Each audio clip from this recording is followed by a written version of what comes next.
Welcome to English Growth Lab. I am so glad you are here to start improving your language skills with us. Hello again to all our listeners. Welcome back to English Insights.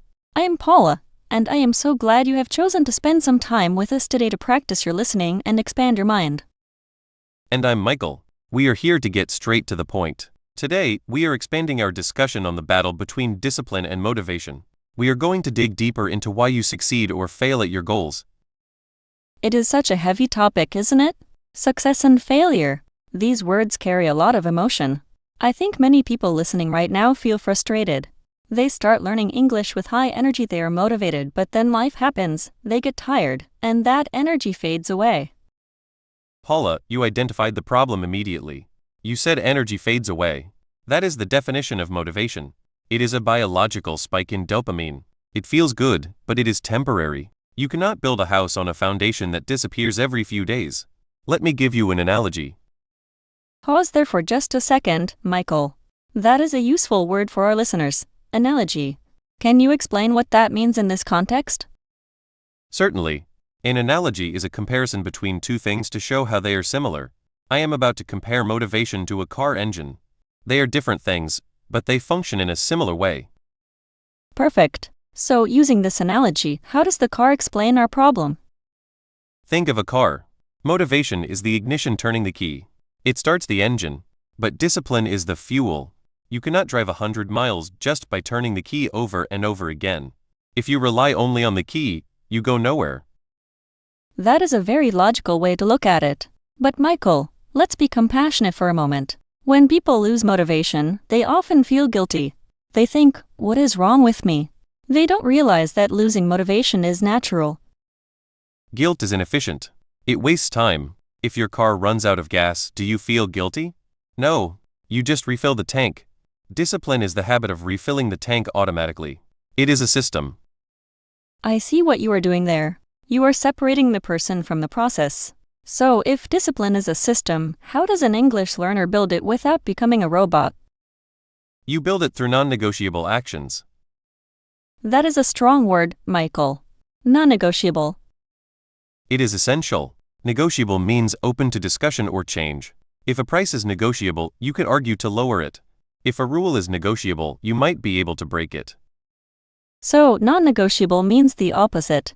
It means it is not open for discussion. It is final. Exactly. To learn English effectively, you must treat it like brushing your teeth. That is non-negotiable. You do not wake up and ask yourself, am I motivated to brush my teeth today? You just do it. You do not negotiate with yourself. I agree with the routine, Michael. However, I worry that if we ignore our feelings completely, we might begin to resent the task. If I hate studying every single day, eventually I will rebel against my own rules. Then change the method, not the schedule. That is logic. If you hate reading grammar books, stop reading grammar books.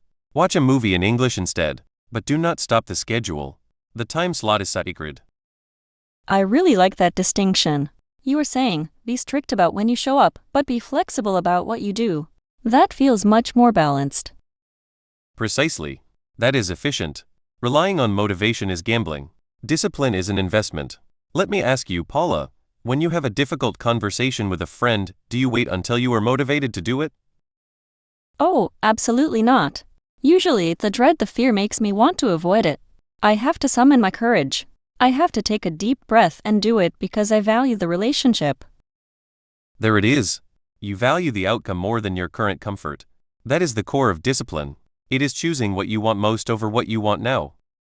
Choosing what you want most over what you want now. That is profound. It shifts the focus from working hard to caring about your future self. Correct.